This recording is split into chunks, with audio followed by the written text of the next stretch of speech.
All right. All right. Welcome to the Sweet Talk. Today is Monday, September 20th, 2021. And I am your host, Kim Matina. And I am so excited to have on my show today another fellow educator from New Jersey, Miss Samantha Selikoff. Welcome. Thank you so much for having me. Hi, everyone. I'm so excited to be here. I'm so excited to have you on. Sam comes to us from all the way up North Jersey.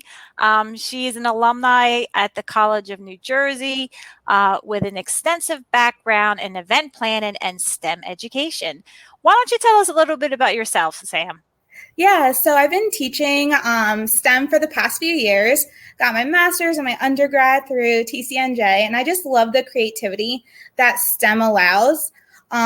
There's a spot for everyone in STEM. So that's why it's one of my favorite things to do. I wish that I had STEM in school, so I had a version of STEM.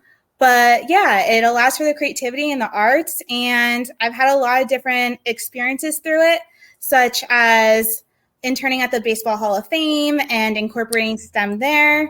So yeah, you can find STEM everywhere, which is one of the reasons I love it. And what grade do you teach? I teach a variety. So I teach 4th through 8th grade. So big range there, but definitely keeps things interesting. So I love it. It's a lot of fun. I could attest to that. That's for sure. That's awesome. So it's great to have you on and hear your ideas, especially with engaging students. Now that we're back in person, face to face, full day. I'm really excited about that. I know we were chatting a little bit before we went live, and we're both excited about the school year. So we're going to dive right in. So Sam's going to talk to us about engaging students with theme days and prizes, through virtual events as well. I'd love to hear all of your ideas and what you bring to your classroom so that I can maybe do it as well and pay it forward and help somebody else. So why don't you go ahead and share? Yeah, so behind me, I'm actually in my classroom right now. So you'll see the engineering design process up behind me. And I love to do that. But a lot of people think that engineering is really difficult or engineering is just building and that it doesn't really apply to them. So one of the first things that we kind of do is a scavenger hunt and just making a lot of different connections about how engineering is everywhere. So I'm going to go ahead and, like Kim said, dive right in. And I'm not just going to talk about engineering today or just STEM. We're going to talk about how these methods could apply to any classroom. So I'm going to go ahead and share my screen really quick.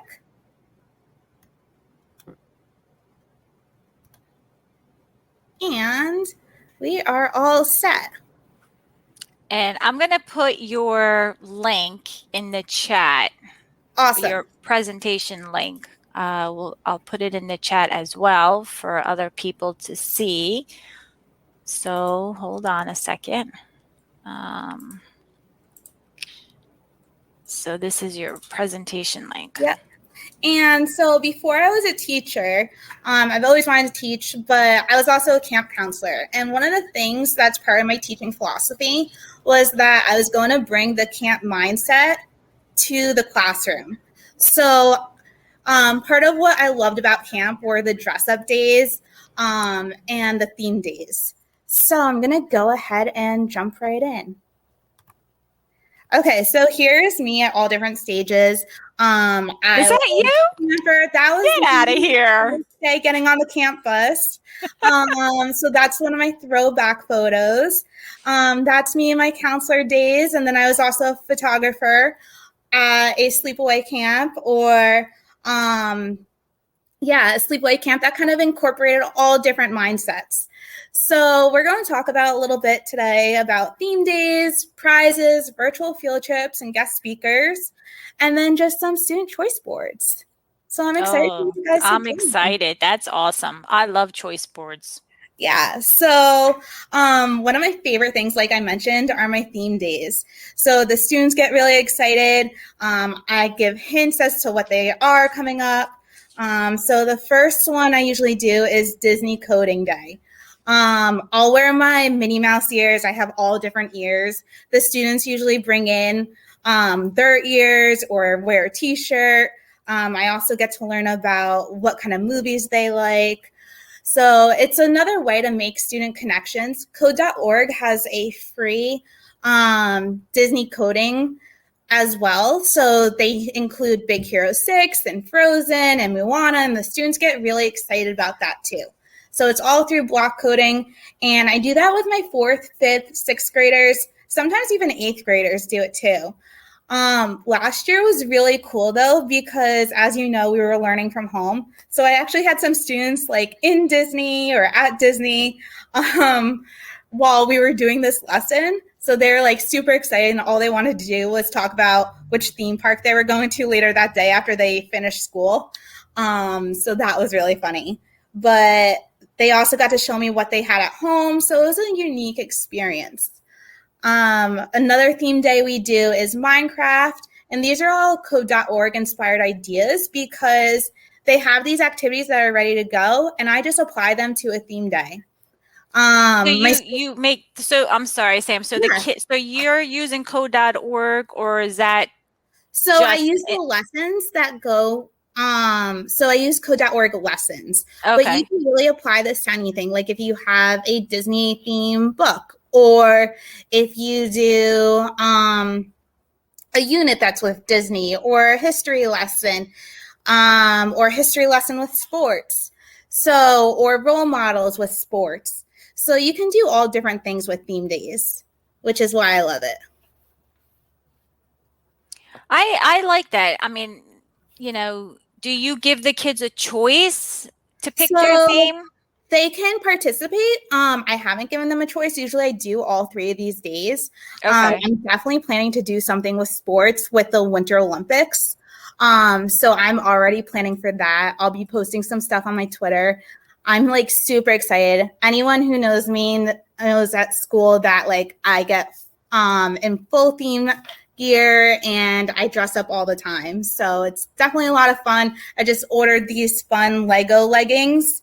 So that will be really fun because I do a whole like Lego theme lesson, and I started building a Lego wall in my classroom. Oh, cool. Afterwards. Yeah. So just a different way to like make things fun and engaging.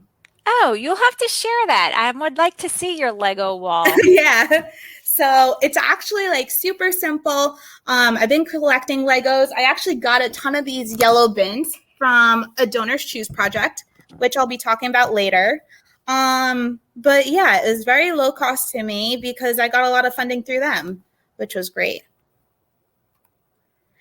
Okay, so I really like prizes, and I started doing this last year. My students have fallen in love with the prizes. So a lot of people would think that these cost a lot of money, but Donorschoose has been great. And I'm going to show you just a quick, if you click this link here, you'll be brought to, I made this resource, and it's getting started with Donorschoose. So can I share that link with the audience? Absolutely. Okay. So what happens is I broke it down into simple steps to start a Donorschoose, gave some tips and tricks like putting it on your signature, using the design playground, some different hashtags to use and different people to tag so that way they'll share it out, some sample projects. So made it super user friendly. And then if I get like really big donors or a really big project, last year I did a mindfulness fest where I got 100 yoga mats donated. It was a great day. I incorporated literature. A lot of my colleagues worked on it with me. And there's a sample video that you can see. One of my big passions is mental health. So I definitely love this project. I then had thank you cards made from Shutterfly. And I included ideas. Like I said, I don't just stick to the STEM classroom. I really like to show how this can apply to everyone. So almost any subject that you can think of, even community and hygiene, parent engagement, mental health, financial literacy, professional development. If you're an ed tech coach, anything like that, I tried to include an idea to get your Donorschoose started. So, and just some quick tips. I like to print these out. So this comes with a Donorschoose design playground. And then what I do is I make a QR code and I tape them. And then I'll make copies, though, on colored paper. So that way it kind of stands out when I'm hanging at a Starbucks or a local coffee shop or anything like that. So that's some of the ways that I get donors. So you actually print out the flyers and post them around? Yep. Okay. Can you see what I'm holding up? Yeah, I saw the flyer. Yep. Yeah. So I'll just hold them up and I'll post them. I keep some in my car, and just when I'm going into a coffee shop or if I'm going into a supermarket that I know that has community bulletin boards, I'll just post one. So usually the shop doesn't mind because it's nonprofit. And I like to make it on colored paper so that way it stands out, and with the QR code. That's a good idea. I mean, are you a Donorschoose ambassador? So I'm actually not a Donorschoose ambassador. I really started getting into Donorschoose. I did my first project a few years ago, but last year was probably the most amount of projects that I've done. And I have a few sample projects. I'll do my Donorschoose deep dive. So here are some of my successful projects. I did a Cricut one, so that was funded. And I always check to see what match offers are going on. So this one you can see was matched with Charles Schwab because I put a financial literacy component to it. So I talked about small businesses and how really anyone could be an entrepreneur. And mine is kind of a funky middle school, as you know, because it's 4th through 8th grade. So it doesn't always apply to a match offer automatically. So if I just email Donorschoose support, they usually get back to me right away. For example, if a match offer applies to donors, or if a match offer applies to middle schools, but I don't see that's applied to mine, my project, they'll usually help me out because it's not always automatic. So when there is a match donation, I know, I know, like, they'll donate, half of what you get from somebody else. Right. But like, how do you get, to be honest with you, Sam, like, I have Donorschoose projects. I have one active now, and I'll get the emails like, okay, your project is qualifies for match, right, double the match or triple the match. Okay, but somebody has to make a donation to do that. So that's why I really like these flyers, because I found a lot of success from that. Okay. And I think that it doesn't ever hurt to have a project up there. I'll be honest, sometimes I've had projects that don't get fully funded. Right. And then I just try again with it. But then other projects I have, like, I'll show you my dashboard. Like this one is now a 5 times match offer. So, which is crazy because that usually never happens. Yeah. So this is my fall back into school is sports in the classroom.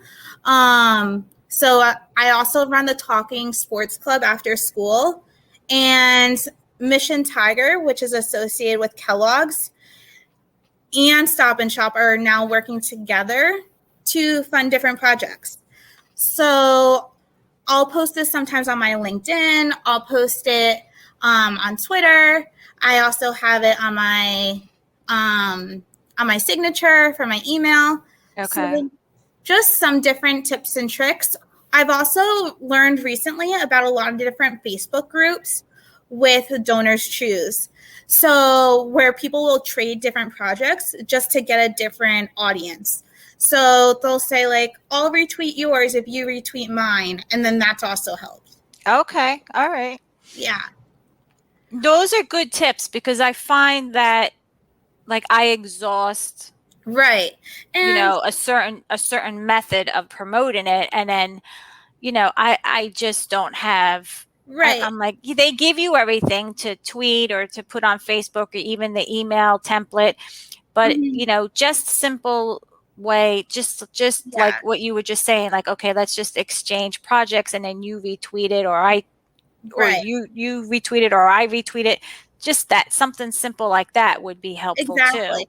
Because also like as you know, the whole purpose of Donorschoose is to not have teachers spend their own money.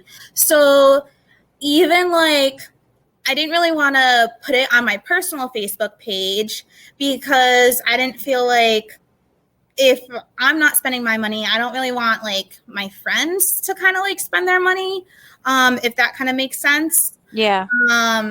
So I like to keep it on my professional networks.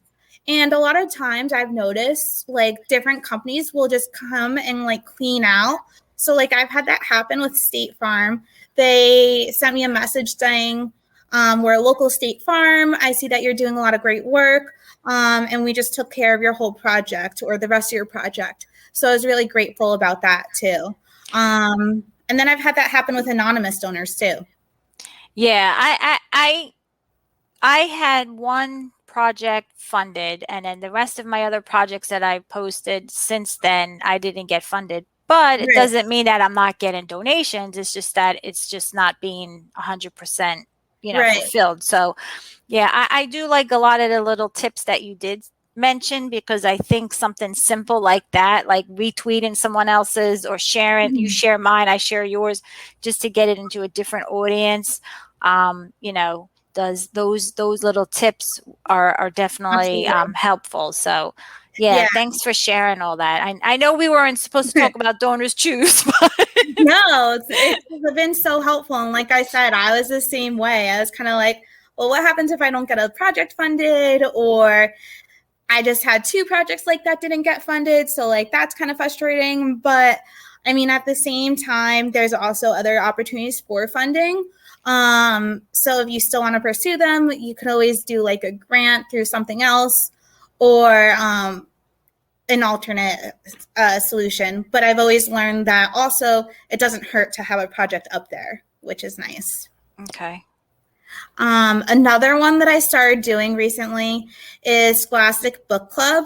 So this I love because I love reading, and I know before the stream started, we were talking about books, and both of us love books. So I love promoting the love for reading in my class. On my door, it has a poster that says Miss Selikoff is reading right now, and it usually has a book on there. So my favorite thing as a student used to be like getting my Scholastic book club and like kind of looking through it as if it was like a catalog. My mom would sit there with her catalogs and I would sit there with my Scholastic, like studying it. Like, which one am I going to buy? But some teachers think that it's very like time consuming and just one more thing to add to their plate. But I broke it down in a similar handout. It's just 1 page, 5 quick steps of how to get started. So it's just another free download. And if you download it, it's just a quick download. You join, and then they'll send you either the flyers, or you could simply just post the link to your Google Classroom that they give you. And they'll start, or parents can start purchasing books from there. And the awesome thing about Scholastic Book Club is that you start earning points and bonus points just from joining and from using the link. So you'll start earning points, and you can purchase a variety of things with your bonus points, such as different books. I am getting ready to purchase a game.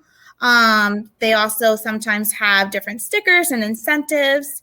So that's just another like resource that you can use. Also great for student prizes. So it's just another resource that you can use as a teacher. And those are both free downloads that I made and posted them So you could always download those. So when I click on that link, Mm-hmm.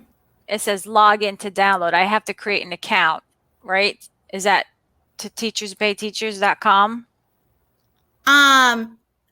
Yes. So when you download, if you already have like a Teachers Pay Teachers account and like I stay logged in, you can just download them. They would be right in your purchases.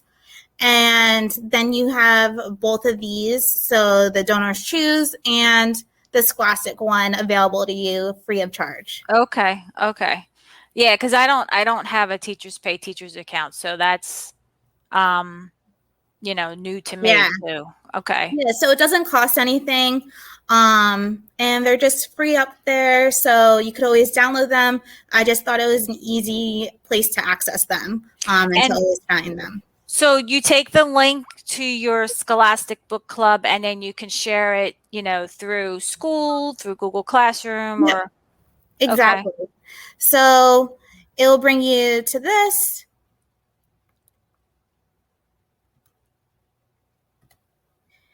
And you'll click on create an account, or you could connect to teacher, but since you're a teacher, you'll click on create an account. And you can create an account and it will also give you a link that you can post to your Google Classrooms and that students can or parents can purchase right on there. And then you would also collect points. Okay. And then at that point, you can take your points and then purchase things. Okay. Oh, that's cool. I didn't know that they did that. Yeah. Okay. So I can I'll log in really quick. I can give a mini tour.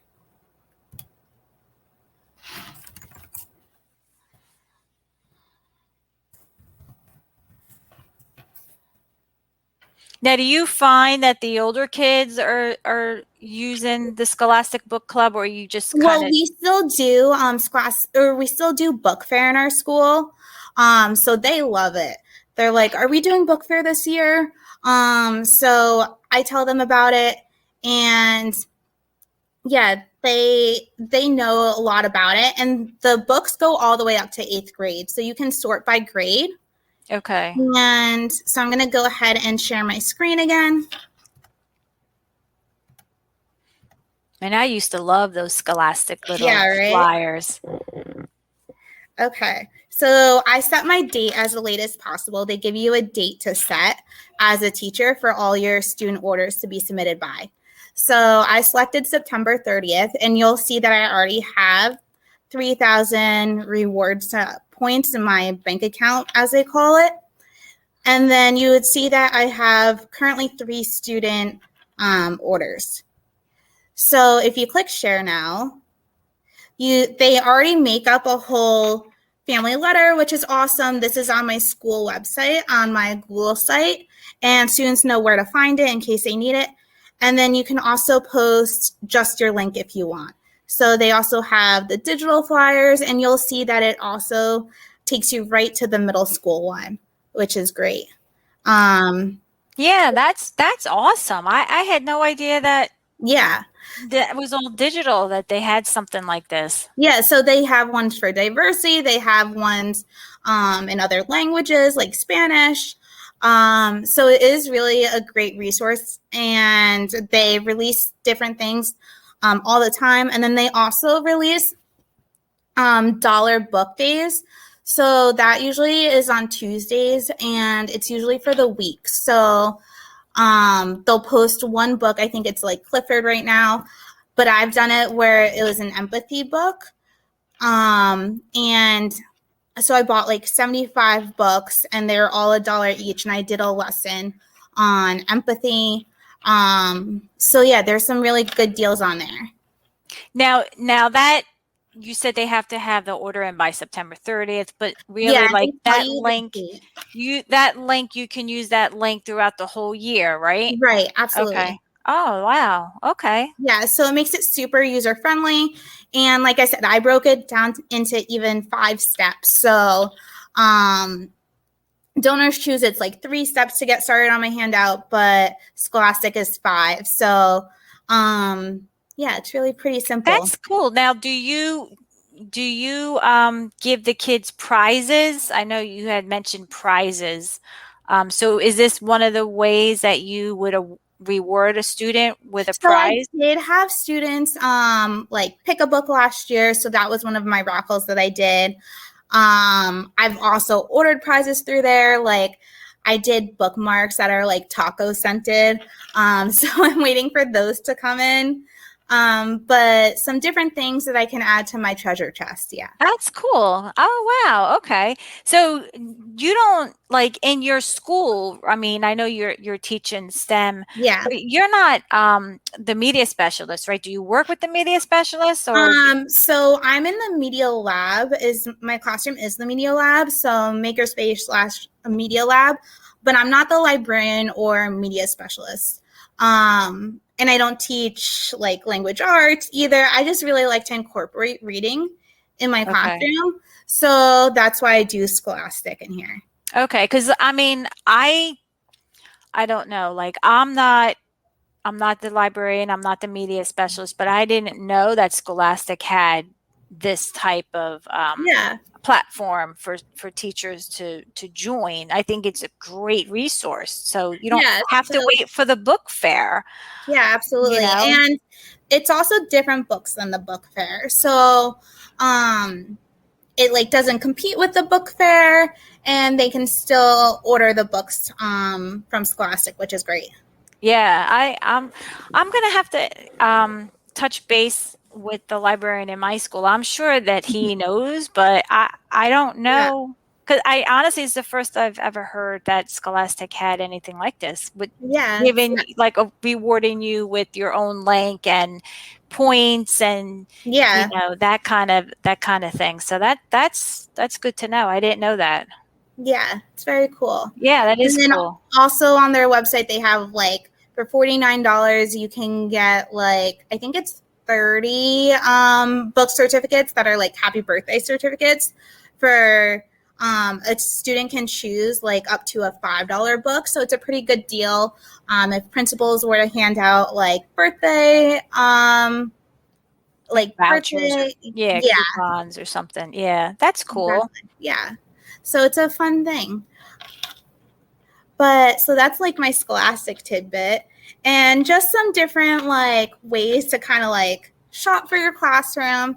I really love LinkedIn and just to get different guest speakers, and you really never know like what someone can offer or help you with. And a lot of people are always willing to help. And so the best way to kind of like blind reach out is personalizing that message to connect. So I put my LinkedIn up here, and I also put a sample message.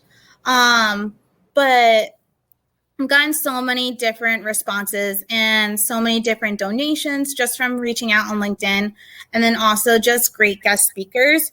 And I tell my students that we also take a look at different careers through the class. So just how there's so many different careers out there and how to make the most out of your experiences. So that's also a great use for LinkedIn. So a lot of times educators, they kind of just pass by LinkedIn and they're like, we don't need LinkedIn. We don't really need to network, or LinkedIn is mostly for job searching.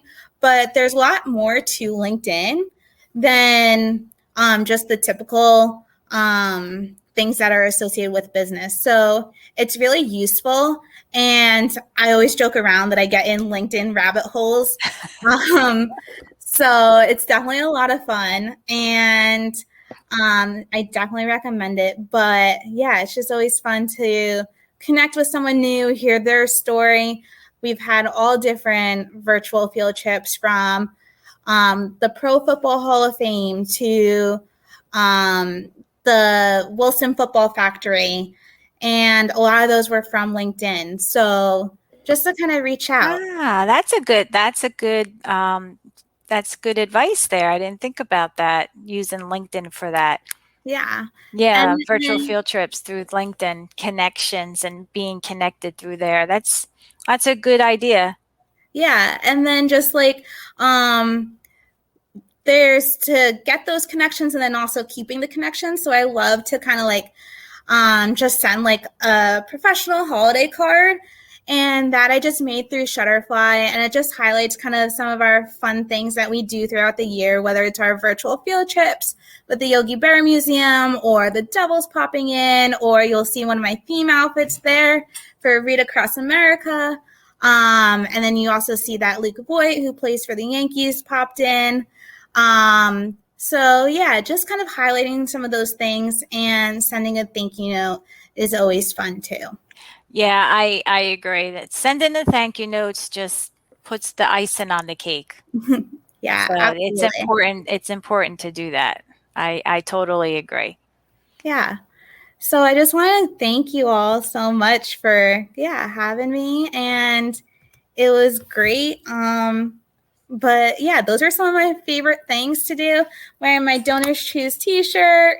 But yeah, I have some different projects up there. So always feel free to take a look at the projects. Feel free to download those items too. Just trying to make everyone's life easier and more fun. Yeah, I'm glad that you mentioned and we talked a little bit about Donorschoose because, you know, I don't know. I just think sometimes people find that, you know, to create a project, you have to put the work into it and write it all out, but then they give you everything to promote Right. it. So, you know, just take the whatever it is, 45 minutes or an hour, not even really, to just write it up. And it's good for 6 months. It's active for 6 months. So it's not like you're Yeah. doing it And for 2 your weeks. first project, if you use the link that I have in the PDF, your first project, I think it automatically gets doubled for the first week. Usually for new people or newly registered Donorschoose projects. So even right off the bat, you've got some funding opportunities right there. Yeah, that's good. I'm glad that you even brought up the Scholastic club too, because I didn't know any of that. And I'll have to see if the, like I said, I'm sure the media specialist in my school knows about it, but I Yeah. don't know to what extent, because we still do the book fair. Well, last year we had a book fair vending machine. That's fun. Yeah, which was cool. But you know, the year before, you know, we had Scholastic Book Fair in the building and everything. So I'll have to ask them. I'm just curious, you Absolutely. know. Yeah. Definitely. I'll let you know. Definitely. Sounds good. I'll have to see some pictures of your vending machine too. I'll send you the vending machine. I'll send it to you. I have a video. I That sounds so created a fun. video. Yeah, I created a video, but I'll send you something. Yeah. I'll send it over to you. Yeah, Well, we this just was got a great. grant for a little free library, so we're super excited about that. Oh yeah, that's Um, cool. yeah. That's cool. So So are you going to put that outside, I guess? yeah, so we're gonna put that outside in our courtyard that they're building. It was an 8th grade project. So we're just adding to that. That's awesome. Good Yeah. for you guys. Well, we'll have to compare. I'll send you the picture of the book vending machine, and then it's like a soda machine. Yeah. They put the books in there, and then the student picks you That's know, awesome. the number on the keypad, and the book comes out, and then they drop it off when they're done. It's I like, oh can't my wait to see god, it. it's too funny. Yeah. Wow, this was great. Thank you, Sam, for Yeah. sharing and you know, creating the presentation and sharing your resources. I hope that you know, people find it helpful. There's resources out there to try to get you know, some kind of inspiration and trying to you know, get a project going or a club going, and you know, get your kids involved. It's just these resources are very helpful. So I appreciate Yeah. you Thank sharing. you. Thank you so much. So what I'm going to do really quick, and I am going to share my screen. So let me just get my website up before I share, and you will tell me if I'm sharing my screen. One time I thought I was sharing my screen, and the guest didn't tell me that I wasn't sharing it. I went through my whole spiel. I'm like, So now I ask. That's okay. It's like 'cause when we were all teaching, and then a student goes, "But you're muted." And I'm Yeah, like, it's like, oh, geez. At least they told you, but after a couple yes. minutes. All right, so let me share.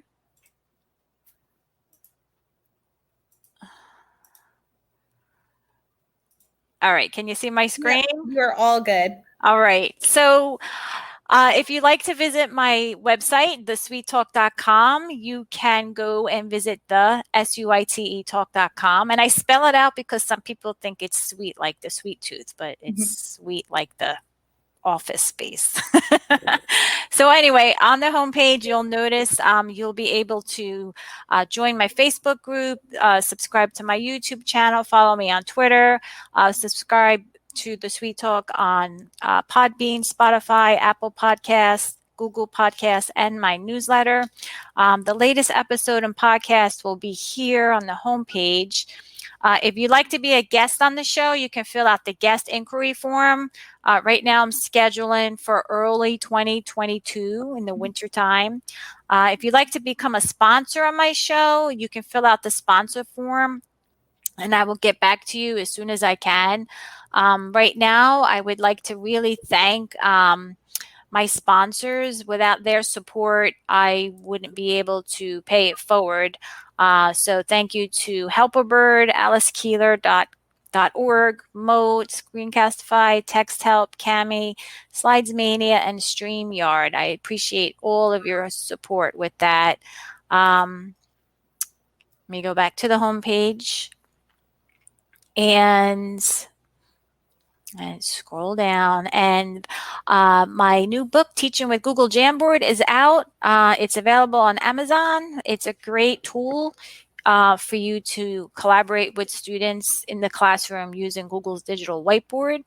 And that's it. If you'd like to listen to any episode on Podbean, some of the episodes are here. If you want to listen to any past episodes, you can go to the episode page here and you'll see a list of all of the episodes I recorded with other guests, and the show notes will be here with the YouTube link. So all that information is here for all of you to check out. And with that being said, I'm coming back to Sam. Here we are. So I hope that, everyone enjoyed the episode. I really appreciate Sam taking the time to be on tonight. I'm so glad that we were actually able to catch up and get connected. I know we rescheduled a few months back, we rescheduled. So I'm thankful that you came on tonight and we connected. So appreciate it, Sam. Thank you so much. This was great. Thank you. And I will see everyone next time. Have a great evening, everyone, or morning or day. Bye.